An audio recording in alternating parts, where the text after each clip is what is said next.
नमस्कार। आईआईटी या पीएसयू का सपना देखने वाले सभी दोस्तों का स्वागत है। तो दोस्तों, इंतजार की घड़ियां खत्म हुई। आईआईटी गुवाहाटी ने गेट 2026 की प्रोविजनल आंसर की ऑफिशियली जारी कर दी है। तो चलिए सीधे मुद्दे पर आते हैं और जानते हैं कि इस रिलीज का आखिर मतलब क्या है, स्कोर कैसे पता करना है और सबसे जरूरी आईआईटीज और पीएसयूज में अपनी जगह पक्की करने के लिए अगला कदम क्या होना चाहिए। देखिए, इस साल 7,47,000 से भी ज्यादा कैंडिडेट्स ने ये एग्जाम दिया है। इसका सीधा मतलब है कि कंपटीशन पहले से कहीं ज्यादा टफ है। हमने इस पूरी जानकारी को एक साफ सुथरे रोड मैप की तरह बनाया है ताकि एग्जाम के बाद इस जरूरी फेज में कोई भी गलती न हो। तो चलिए एक एक करके सब समझते हैं। तो सबसे पहले और सबसे जरूरी काम वो डॉक्यूमेंट्स डाउनलोड करना जो आगे की दिशा तय करेंगे।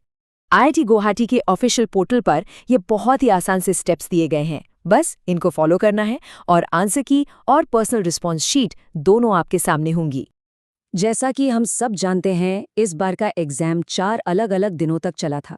इसमें 30 अलग-अलग सब्जेक्ट्स थे और हाँ, कई तरह के सवाल भी थे। अब आते हैं सबसे अहम हिस्से पर, यानी अपने संभावित स्कोर को कैलकुलेट करना। और यहाँ नेगेटिव मार्किंग को समझना सच में गेम चेंजर साबित हो सकता है। अच्छा, ये टेबल देखिए, सब कुछ एकदम साफ साफ बता रही है। जो 1 नंबर वाले एमसीक्यूज हैं, उनमें गलत जवाब पर 1/3 नंबर कटेगा और 2 नंबर वालों में 2/3। लेकिन राहत की बात यह है कि एमएसक्यूज और एनएटी सवालों में कोई भी नेगेटिव मार्किंग नहीं है। तो स्कोर जोड़ते वक्त इस बात का खास ध्यान रखना है। अगर ऐसा लगता है कि प्रोविजनल की में कोई गलती है, तो घबराने की बिल्कुल जरूरत नहीं है। उसे चैलेंज करने के लिए एक पूरी प्रक्रिया है। प्रोसेस तो सीधा है, लेकिन हर एक डिटेल, खासकर जो जस्टिफिकेशन दिया जाएगा, वो बहुत जरूरी है।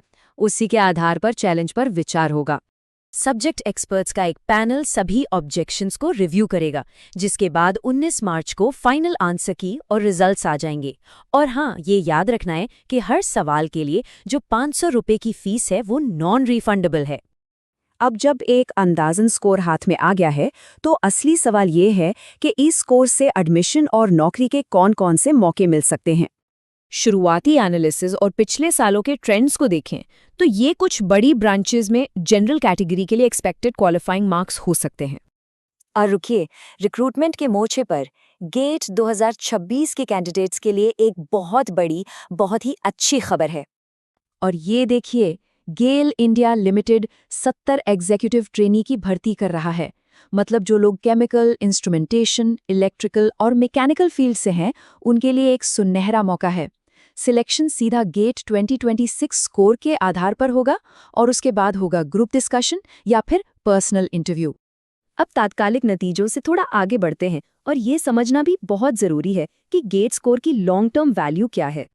तो सबसे ज़रूरी बात यह है कि ये स्कोर पूरे 3 साल तक वैलिड रहेगा, यानी ये स्कोर 2029 तक एमटेक एडमिशन और पीएसयू भर्ती के दरवाजे खोलता है, जो फ्यूचर प्लानिंग के लिए काफ़ी लंबा समय है। तो ये स्कोर सिर्फ एक नंबर नहीं है, बल्कि ये एक चाबी है जो अगले कुछ सालों में कई रास्ते खोलने वाली है। आपका अनुमानित स्कोर क्या बन रहा है और अगले 3 सालों के लिए क्या प्लान्स है? नीचे कमेंट्स में हमारे साथ जरूर शेयर करें।